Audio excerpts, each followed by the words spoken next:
So, welcome to this deep dive. We know exactly why you're here. You want to gain knowledge quickly. You want to understand the cross sections of some incredibly complex topics, and you absolutely do not want to feel overwhelmed by just, an avalanche of raw data. Right, and you've handed us quite the stack of sources today. I mean, we are really going to act as your expert guides to distill the most vital nuggets of insight from all of this.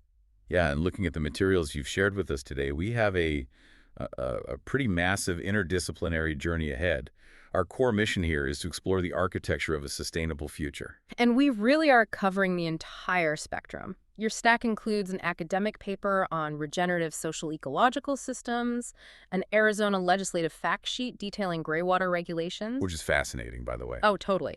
And there's also a New York State Bar Association deep dive into the history of zoning laws, a veterinary faculty report from the University of Calgary focusing on agricultural finance. A boots-on-the-ground case study of an Australian eco-village. Yes, and finally, some intense analytical guides on community governance models, specifically focusing on a framework called Sociocracy. Right.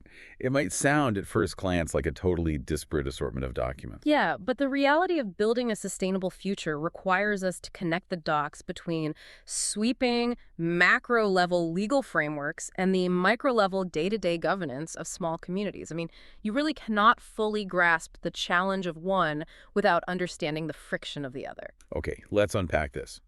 Because the underlying thread running through every single one of these texts is how humans are attempting to design, fund, and govern a world that doesn't just survive our current environmental crises, but actively heals itself. Exactly. Let's start with the scientific literature you provided, which details a massive paradigm shift from resilience to regeneration.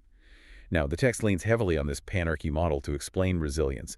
Is that just a complex way of describing the biological circle of life, or is there more to how these systems operate when they face a shock? There's definitely more to it than just a standard life cycle. The panarchy model maps out how interconnected systems, at multiple scales, from a local pond all the way to the global climate, how they go through distinct phases. Right. You have periods of rapid growth, conservation, where the system gets kind of rigid, Yeah. a sudden release or collapse when a shock hits, and then a phase of renewal. For decades, the holy grail of environmental science was figuring out how to keep systems functioning despite massive perturbations, just keeping us safely within planetary boundaries. And that's resilience. But the newer concept emerging in your sources argues that resilience just isn't enough anymore. If resilience is about bouncing back to a baseline after a shock, regeneration is inherently futures-oriented. It's about bouncing forward. Bouncing forward, yeah, I like that. Right. It aims to create these upward spirals of mutualistic relationships between humans and nature. It's not just doing less harm. It's actively leaving the system with more capacity than it had before. And that introduces a critical threshold mentioned in the academic paper.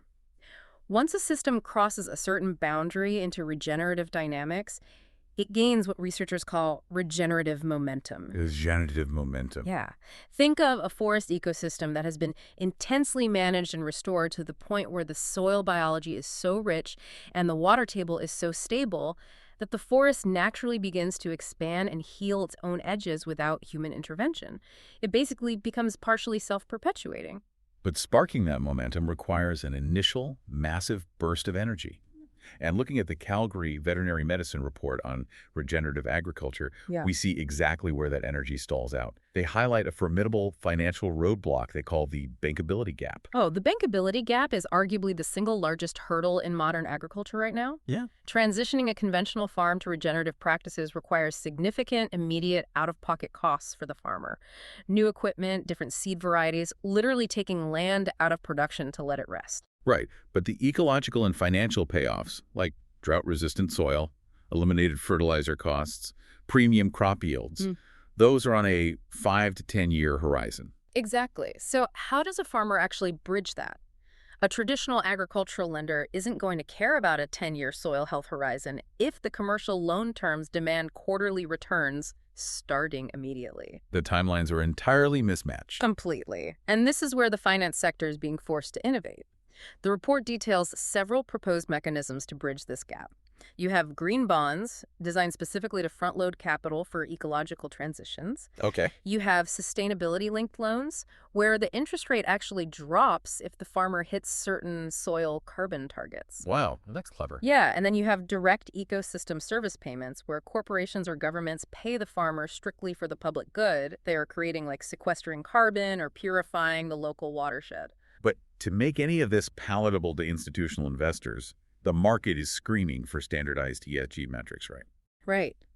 Investors need hard, universally accepted data to definitively prove that regeneration isn't just a philanthropic exercise, but a highly profitable, viable, long-term asset class. Here's where it gets really interesting, though. We can conceptualize the funding for massive agricultural transitions, but we still have to look at the physical spaces where we actually live. The built environment. Yes, and according to the New York State Bar Association article you shared, our built environment is currently locked into the exact opposite of regenerative momentum. It's trapped in a degenerative spiral. The statistics in that legal breakdown are just staggering. Buildings account for roughly 40% of all energy usage in the United States. But the true friction lies in the type of buildings we are legally allowed to construct. Now wait, playing devil's advocate for a second. When I think of massive carbon footprints and high emissions, I picture towering glass skyscrapers in a dense metropolis, not a quiet cul-de-sac. Is the suburban single-family home really the bigger culprit here? On a per capita basis, absolutely. The article details how suburban single-family homes produce more than double the greenhouse gas emissions of multifamily buildings. Double. More than double. A standalone house requires exponentially more electricity to heat and cool because it shares no walls, not to mention the massive carbon footprint of the individual concrete foundations, steel, and roofing materials. And that's before you factor in the infrastructure required to service the sprawl. Exactly. Over the last 30 years, as housing developments pushed further away from urban cores, passenger car mileage in the U.S. increased by roughly 46%. So how do we get legally locked into this sprawling, high-emission development pattern? The Bar Association article traces the architecture of this problem back a century to a 1926 Supreme Court case, Village of Euclid v. Ambler Realty Co. Yeah, that case is the bedrock of modern American land use. It established local police power over zoning. It essentially affirmed the right of local municipalities to dictate exactly what can be built where. Effectively allowing towns to outlaw dense apartment buildings and mandate sprawling, single-family neighborhoods. Right, to protect the character and the property values of those communities. And then the legal roadblocks get even higher with the 1992 Lucas v. South Carolina case. That ruling expanded the interpretation of the Takings Clause in the Constitution. Which is huge. It is. Essentially, it established that if a local or state government passes an environmental regulation that deprives a landowner of all economically beneficial use of their property, the government has to compensate them. So you have a legal landscape where local governments are fully empowered to block high-density housing, and private homeowners are heavily empowered to sue over environmental regulations that might impact their land's value. Which brings us to a fascinating, incredibly tense clash currently unfolding in New York. And we're just impartially reporting on the facts of this conflict, but it's a classic scenario of an unstoppable force meeting an immovable object. Truly. On one side, you have New York State, which is legally bound to hit highly aggressive mandated climate targets. To get there, they've enacted Local Law 97, which slaps massive fines on large buildings that exceed strict greenhouse gas limits. And they've also established the Office of Renewable Energy Siting to intentionally fast-track the approval of large-scale green infrastructure, like commercial wind and solar farms. But on the other side of that clash, you have local citizens and municipalities who are utilizing their totally valid, historically backed legal rights. They are actively suing to block these state-mandated wind and solar farms. Right. They're invoking local home rule, raising entirely legitimate concerns about the aesthetic disruption of their rural landscapes, the potential plummet in their local property values, and the sudden industrialization of their quiet towns. It is a profound direct conflict between the macroeconomic necessity of state-level climate action and the micro-level rights of citizens to protect the communities they've invested their lives in. And the author of the Bar Association article looks at this gridlock and proposes a pretty radical solution. They argue that the state must step in and preempt local laws, potentially eliminating single-family zoning entirely, to force the construction of the high-density, energy-efficient housing the climate crisis demands. It highlights a brutal reality. The physical demands of the climate crisis require extreme density, but a century of entrenched legal precedent defends sprawl. Well, if overriding local laws is indeed the proposed mechanism to force green development, we actually see a perfect blueprint for that happening right now out west.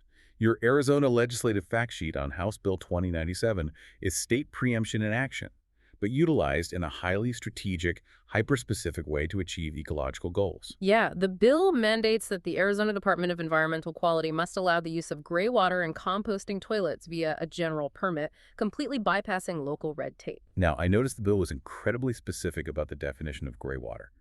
They aren't just giving carte blanche for property owners to dump raw wastewater into their yards, right? Oh, far from it. The public health guardrails are intensely strict. The legal definition limits gray water to wastewater collected separately from clothes washers, bathroom tubs, showers, and dishwashers. Okay. It explicitly outlaws the inclusion of wastewater from a kitchen sink with a garbage disposal or anything contaminated by soiled diapers. Got it. The legislation also restricts this general permit to residential rural land. For a property to qualify, it must be unincorporated, sit on at least 2 acres, and it cannot be directly adjacent to an incorporated city or town. But the real legal kicker of HB 2097, the part that ties directly back to our New York zoning discussion, is its enforcement mechanism. Yeah. The state bill explicitly prohibits county zoning ordinances from penalizing these alternative water systems. A county literally cannot force these specific rural property owners to connect to a traditional centralized sewage system if they are properly utilizing gray water. It is a deliberate state-level workaround engineered to shield regenerative practices from local regulatory roadblocks. It perfectly illustrates how the existing legal architecture often has to be bypassed or entirely rewritten to allow for sustainable living. But state preemption only provides the legal cover. What happens when you actually secure the land and attempt to build a sustainable community from the ground up? That brings us to a fascinating microcosm in your sources, the Nera Eco-Village in New South Wales, Australia. We are zooming all the way in from macro state laws to a 64-hectare piece of land where a community is actively trying to manifest these ideas. Nera's foundational vision is a completely carbon-neutral village. They are achieving this through rigid internal building standards. Every single home constructed in the village must meet a 7-star energy efficiency rating. Wow. Yeah. They mandate passive solar design, the extensive use of thermal mass to regulate temperature naturally, and smart thermostats to drastically cut the demand for traditional energy-heavy heating and cooling. But the absolute marvel of Nera is their energy grid. They've installed 471 kilowatts of residential solar, another 196 kilowatts of centralized commercial solar, and a massive 460 kilowatt hours of battery storage.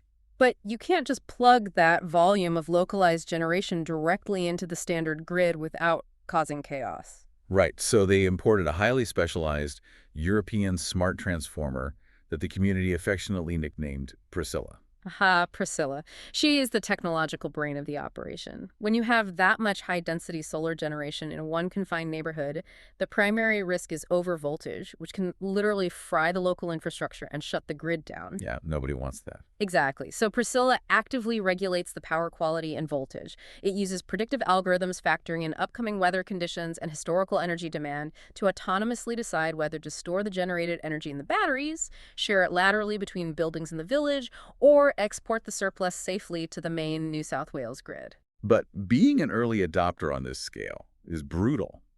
Because Priscilla was a cutting-edge technology imported from Europe, it was not pre-approved by their local network provider, Ausgrid. Navigating the standard approval process would have stalled the entire village construction for well over a year. So the Nera team executed a massive pivot. They opted to become a registered high-voltage customer. By becoming a high-voltage customer, they legally shifted the private network boundary so that Priscilla sat entirely on their side of the meter. Yeah, Ausgrid no longer had to approve the internal mechanics of the transformer, only the point of connection. It solved the immediate bureaucratic gridlock, but it introduced heavy new infrastructure costs and complex internal design challenges for the village. And the overriding lesson the community documented from that ordeal was about the compounding cost of time. Yielding to early time pressures, trying to rush the grid connection, rather than engaging in the agonizingly slow early regulatory discussions, ended up costing them exponentially more time and money later on. And that concept of time management wasn't just a technical hurdle with their smart grid. It completely dictated how the community governed itself. Right. The case study notes that NERA utilized a decision-making system called dynamic governance, or sociocracy.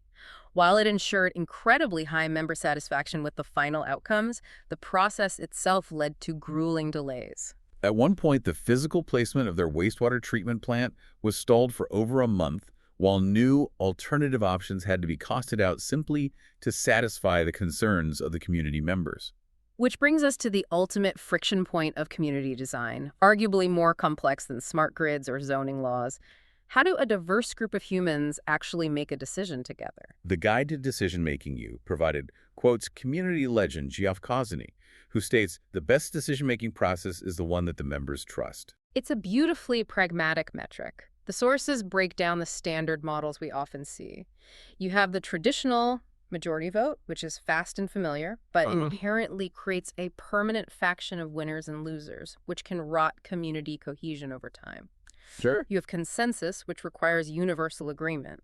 Consensus is frequently criticized for being paralyzingly slow, though the text notes that when executed properly by mature groups, it actually relies on aggressively delegating research to smaller committees rather than debating every detail in a massive circle. Then there is the duocracy, sometimes called voluntarism, where members just independently take the initiative to do whatever needs doing, provided it actively harms no one. And surprisingly, the texts give serious weight to the benevolent dictatorship, where a single highly trusted founder holds absolute veto power. Which sounds totally antithetical to the ethos of an eco-village. It does, but the sources acknowledge it can provide desperately needed stability and rapid execution during a community's chaotic foundational years. So, what does this all mean?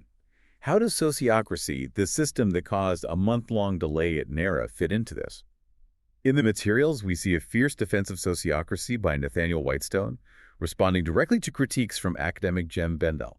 Bendel had argued that sociocracy often amounts to performative meeting rules that fail to dismantle actual entrenched power dynamics within a group.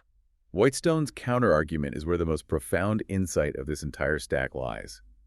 He clarifies the central misunderstanding: sociocracy is not based on consensus, it is based on consent. Yes. And that distinction is everything. Consent does not mean asking the room if everyone enthusiastically agrees with the proposal. It means asking, are there any reasoned paramount objections? The guiding mantra is simply, is this proposal good enough for now and safe enough to try? And if a member does raise an objection, it cannot just be a statement of personal preference or discomfort. The objector must logically argue how the proposal would actively harm the group's shared, predefined aim. It forces the friction away from personal egos and redirects it toward the functional purpose of the community. Exactly. To manage this practically, sociocracy strictly separates policy from operations. Policy is debated and decided by interlinked groups called circles. But the daily physical execution of those policies is delegated entirely to specific experts or operational leaders. You do not manage the day-to-day work by consent. You let the experts execute. And to maintain transparency without sacrificing speed, these circles utilize double links. Essentially, two individuals sit in both a lower operational circle and an upper policy circle to guarantee that vital information flows seamlessly up and down the hierarchy without requiring everyone to attend every meeting. They also utilize strict consent rounds during meetings, where each person speaks in turn without interruption. This ensures psychological safety so that the quietest voice in the room isn't steamrolled by the most charismatic. But Whitestone points out the truly radical underlying philosophy of these rigid meeting structures. Sociocracy acknowledges a harsh, rarely spoken truth. Time is an unevenly distributed privilege. That is such a key point. In any volunteer community, single parents, working-class members, and marginalized individuals simply have less free time to endure endless, meandering consensus meetings. By structuring meetings rigidly and demanding ruthless efficiency in how objections are handled, sociocracy is actually a mechanism designed to protect the time and therefore the ongoing participation of a community's most vulnerable members. So true. And if we pull all of these massive concepts together, look at the staggering ground we've covered. We started with the macro theories of how biological and social systems shift from mere resilience into self-perpetuating regeneration, and the massive financial bankability gaps required to make that shift viable in agriculture. We waded through the fierce, century-old legal battlegrounds of New York's zoning laws, examining the inherent clash between state climate mandates and local home rule. We saw how state preemption in Arizona is being weaponized to carve out legal safe havens for gray water usage. And we zoomed all the way down into the physical and technical realities of the Narara eco-village, navigating high-voltage smart grids and the deeply psychological time-protective meeting protocols of sociocratic consent. The connecting thread for you, the listener, whether you are trying to organize a massive corporate restructuring, navigate a local neighborhood association, or simply figure out how to retrofit your own home to be a bit greener, is that structure is an absolute prerequisite for genuine progress. Yeah. Whether that structure takes the form of a state law preempting a county ordinance, an algorithmic smart transformer managing a fragile solar grid, or a ruthlessly strict round-robin meeting protocol, that structure isn't there to stifle human ingenuity. It is the necessary scaffolding that allows a system to halt its degenerative momentum and initiate an upward spiral. And we want to leave you with one final provocative thought to mull over, drawing a connection between a few seemingly unrelated data points buried in your sources. We learned from the opening academic paper that transitioning to regeneration requires a massive thermodynamic burst of initial energy to break old, degenerative habits. Right. We learned from the Sociocracy breakdown that time is an unevenly distributed privilege, and rushing through decisions due to modern time, scarcity is structurally dangerous. And tucked away in the breakdown of alternative decision-making models, there was a brief mention of a community that utilizes a hybrid model. Before they tackle any policy or operational debate, the members gather and sit in complete silent meditation together for 30 minutes to physically and mentally ground themselves. So consider this. What if the ultimate Priscilla transformer, that vital piece of technology we desperately need to regulate the high-voltage stress, the endless overstimulation, and the burnout of the outside world, to balance it with our own fragile internal capacity, what if that tool isn't a piece of hardware or legal framework at all? What if the necessary scaffolding is simply the deliberate, structured slowing down of our own time? Before we can expect to properly design, fund, or govern any lasting regenerative changes in the external world, perhaps we first have to pause, step out of the relentless rush, and regenerate our own capacity to focus. Something for you to think about. Thanks for exploring this deep dive with us.